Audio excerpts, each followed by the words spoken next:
Hello मरমৰ ছাত্ৰ ছাত্ৰীসকল আজি তোমালোকৰ কাৰণে খুব গুৰুত্বপূৰ্ণ এটা খবৰ লৈ আহিছো HSLC আৰু HS ফাইনাল পৰীক্ষা বাতিল কৰা সম্পৰ্কে ইতিমধ্যে তোমালোকে গম পাইছে এতিয়া তোমালোকক কেনেকৈ মাৰ্ক দিয়া হ'ব সেই কথাটো লৈ মই ইয়ালৈ আহিছো তোমালোকক তাৰ আগতে কৈছো যে যিসকলে আমাৰ চেনেলটো সাবস্ক্ৰাইব কৰা নাই তেওঁলোকে সোনকালে সাবস্ক্ৰাইব কৰি থৈ দিয়া আৰু কাষৰ বেল আইকনটো প্ৰেছ কৰি থৈ দিবা আমাৰ দৈনন্দিন নতুন নতুন ভিডিও আহি আছে প্ৰত্যেক দিন তোমালোকৰ খবৰবোৰ আপডেট দি থকা হৈছে তোমালোকে চাই থাকিবা HSLC আৰু HS পৰীক্ষা সম্পৰ্কে বাতিল কৰা সম্পৰ্কে আৰু মাৰ্ক দিয়া সম্পৰ্কে আজি অসমৰ মাননীয় ৰাজ্যপাল ডাঙৰীয়াই এটা অৰ্ডাৰ ইস্যু কৰিছে আৰু সেই অৰ্ডাৰটোত কি আছে সেই কথা তোমালোকক জনাম আজিৰ এই অৰ্ডাৰটোত বহুত গুৰুত্বপূৰ্ণ কথা কোৱা হৈছে এই পৰীক্ষা দুটা কিয় কেনসেল কৰিব লগা হ'ল সেই কথা উল্লেখ কৰা হৈছে আৰু বিশেষকৈ কেবিনেটৰ যেটো ডিসিশন আৰু যোৱাকালিৰ যেটো মিটিং আছিল বৈঠকত যেটো সিদ্ধান্ত হৈছে কোভিড পৰিস্থিতিৰ কাৰণে পৰীক্ষা বাতিল কৰিব লগা হৈছে বুলি সিদ্ধান্ত লোৱা হৈছে এটো কথাটো সম্ভৱ নহয় কিন্তু সিদ্ধান্ত হোৱাৰ পাছতো এই পৰীক্ষাৰ ফলাফল কেনেকৈ দিয়া হ'ব সেই সম্পৰ্কে এটা ডাঙৰ গুৰুত্বপূৰ্ণ কথা ৰৈ গৈছে আৰু এইটো সম্পৰ্কে কি অৰ্ডাৰ দিলে ৰাজ্যপালে সেই ইয়াতে গোটেই কথাখিনি আছে যোৱাকালিৰ মিটিংতে এটা সিদ্ধান্ত লোৱা হৈছিল যে অচিৰেই সেৱা আৰু আসাম হায়াৰ সেকেন্ডাৰী এডুকেশ্যন কাউন্সিলৰ পৰীক্ষা সম্পৰ্কে দুটা কমিটি গঠন কৰা হ'ব আৰু সেই কমিটি দুটাই সিদ্ধান্ত কৰিব কমিটি দুটাই ক্ৰাইটেৰিয়া তৈয়াৰ কৰিব যে HSLC পৰীক্ষা আৰু HS পৰীক্ষাৰ প্ৰাৰ্থীসকলক কেনেকৈ নম্বৰ দিয়া হ'ব আজি ৰাজ্যপালৰ অৰ্ডাৰত কমিটি দুটা গঠন কৰি দিয়া হৈছে আৰু সেই কমিটি দুটাত কোন কোন আছে আমি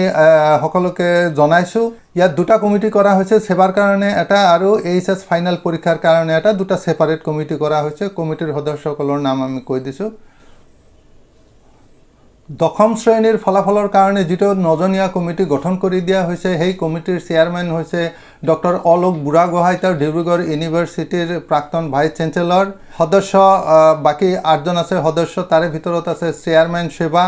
Shri SN Das deputy secretary secondary education Shri Prasanna Bora IAS Kamrup metro Shri Ranjit Dam principal Kachhkhana HS school Dhubri Shri Hakim Tardar principal Jaraguri HSS Kokrajhar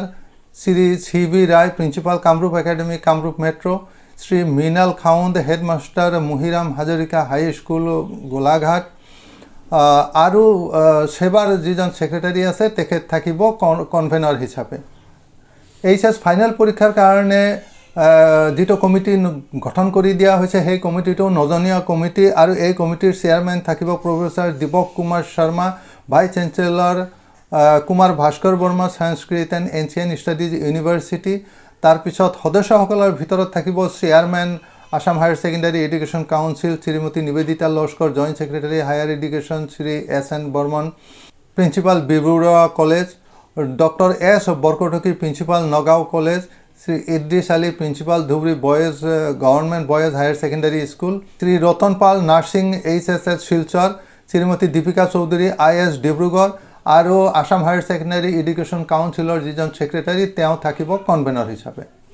ইতিমধ্যে এটা কথা ঘোষণা কৰা হৈছে যে ইন্টাৰনেল এছেছমেন্ট প্ৰেক্টিকেল মাৰ্কছ এইবিলাক ইতিমধ্যেই বোৰ্ডক জমা দিয়া হৈছে স্কুলবিলাকৰ পৰা এই মাৰ্কবিলাক বোৰ্ডৰ হাতত আছে সেৱাৰ হাতত আছে আসাম হায়াৰ সেকেন্ডাৰী এডুকেশ্যন কাউন্সিলৰ হাতত আছে আৰু এই মাৰ্কবিলাক ইতিমধ্যে তেওঁলোকৰ যেটো ডিজিটেল সিস্টেম আছে সেই সিস্টেমত আপলোড কৰি দিয়া হৈছে পোৰ্টেলত আপলোড কৰি দিয়া হৈছে নম্বৰবিলাক এতিয়া বিবেচনা কৰা হ'ব আৰু বাকি কিছু নম্বৰ আছে যিবিলাক ইউনিট টেষ্টবিলাক হয় হাফ ইয়াৰলি পৰীক্ষা হয় টেষ্ট পৰীক্ষা হয় এই পৰীক্ষাৰ নম্বৰবিলাক স্কুলবিলাকৰ হাতত আছে আৰু স্কুলৰ পৰা এই মাৰ্কবিলাক তেওঁলোকে দিব লাগিব এই কমিটিটোৱে এই কথাবিলাকো বিবেচনা কৰিব এইটো মাৰ্ক দিয়াৰ ক্ৰাইটেৰিয়াৰ ভিতৰত তেওঁলোকে বিবেচনা কৰিব আৰু এটা কথা এই অৰ্ডাৰটোত কোৱা হৈছে যে এই কমিটি দুটাই CBSE যেটো পন্থা অৱলম্বন কৰিছে যেটো প্ৰচিডিউৰ অৱলম্বন কৰিছে হেইটো তেওঁলোকে বিবেচনা কৰিব এতিয়া CBSE কি সিদ্ধান্ত লৈছে তেওঁলোকে যেটো সিদ্ধান্ত লৈছে সেই সিদ্ধান্তৰ কথাটো তেওঁলোকে ইতিমধ্যে সুপ্ৰিম কোৰ্টক জনাইছে সাবমিট কৰিছে এতিয়া CBSE কি সিদ্ধান্ত লৈছে আৰু কি ক্ৰাইটেৰিয়া গ্ৰহণ কৰিছে সেই কথাটো এই কমিটি দুটা বিবেচনা কৰিবলৈ পৰামৰ্শ দিয়া হৈছে আৰু CBSE কি সিদ্ধান্ত লৈছে হেটো আমি কৈ দিছো CBSE এটা সিদ্ধান্ত লৈছে সুপ্ৰিম কোৰ্টত জনাইছে এনেকৈ যে তেওঁলোকে এটা সিদ্ধান্ত লৈছে যে অহা 20 জুলাই তাৰিখৰ ভিতৰতে ক্লাছ 10ৰ পৰীক্ষাৰ ৰেজাল্টটো দিব, ইভ্যালুয়েশনৰ ৰেজাল্টটো দিব আৰু 31 জুলাইৰ ভিতৰত তেওঁলোকে 12ৰ পৰীক্ষাৰ ৰেজাল্টটো দিব, যাতে তেওঁলোকে যিসকলে ফৰেনত পঢ়িবলৈ যাব তেওঁলোকে সেই সুবিধাটো পায়। মাৰ্ক দিয়াৰ ক্ষেত্ৰত তেওঁলোকে সুপ্ৰিম কোৰ্টক জনাইছে যে ক্লাছ 12ত তেওঁলোকে গ্ৰেড দিব, তেওঁলোকৰ যিটো 9 পইণ্ট গ্ৰেডিং স্কেল আছে সেই 9 পইণ্ট গ্ৰেডিং স্কেল মতেই তেওঁলোকক গ্ৰেড দিয়া হ'ব। তেওঁলোকৰ হাতত সম্পূৰ্ণ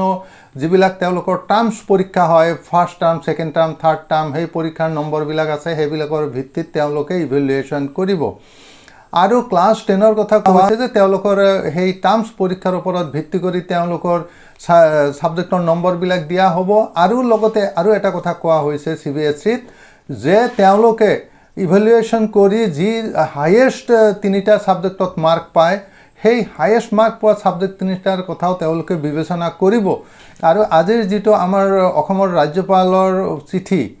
অৰ্ডাৰ, সেই অৰ্ডাৰটোত এই ছাজেশ্যন দিয়া হৈছে যে CBSEয়ে যিটো ক্ৰাইটেৰিয়া গ্ৰহণ কৰিছে সেই কথাবিলাক যাতে বিবেচনা কৰা হয়,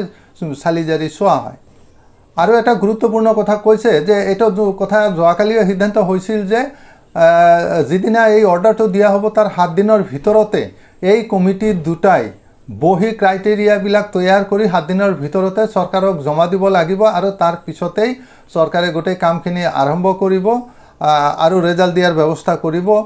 আৰু সেইমতে যিহেতু আজি 19 তাৰিখ, আজি অৰ্ডাৰটো ইছ্যু হৈছে, গতিকে 26 জুনৰ ভিতৰতেই তেওঁলোকে ৰিপৰ্ট দাখিল কৰিব লাগিব চৰকাৰৰ হাতত বা বোৰ্ডৰ হাতত। ইতিমধ্যে বোৰ্ড আৰু কাউন্সিলে ঘোষণা কৰিছে যে তেওঁলোকে 31 জুলাইৰ ভিতৰতেই ঘোষণা কৰিব 10ম শ্ৰেণী আৰু দ্বাদশ শ্ৰেণীৰ ফলাফল। আৰু যাতে তেওঁলোকে বাহিৰত যিসকলে পঢ়িবলৈ যাব অসমৰ বাহিৰত তেওঁলোকে যাতে পঢ়াৰ সুবিধাটো পায়। এতিয়া এটা প্ৰশ্ন থাকি যাব যে এই মাৰ্কবিলাক দিয়াৰ পিছত ছাত্ৰ ছাত্ৰীসকলে সেই মাৰ্কছবিলাক লৈ সন্তুষ্ট হ'বনে নহ'ব। বহুত ছাত্ৰ ছাত্ৰী আছে যিসকলে আশা কৰাৰ নিচিনাকৈ ফলাফল নাপাব, অসন্তুষ্টি প্ৰকাশ কৰাৰ যথেষ্ট সম্ভাৱনা আছে। এই সম্পৰ্কে আমি ইয়াৰ নেক্সট এটা ভিডিঅ'ত আলোচনা কৰিম। ধন্যবাদ।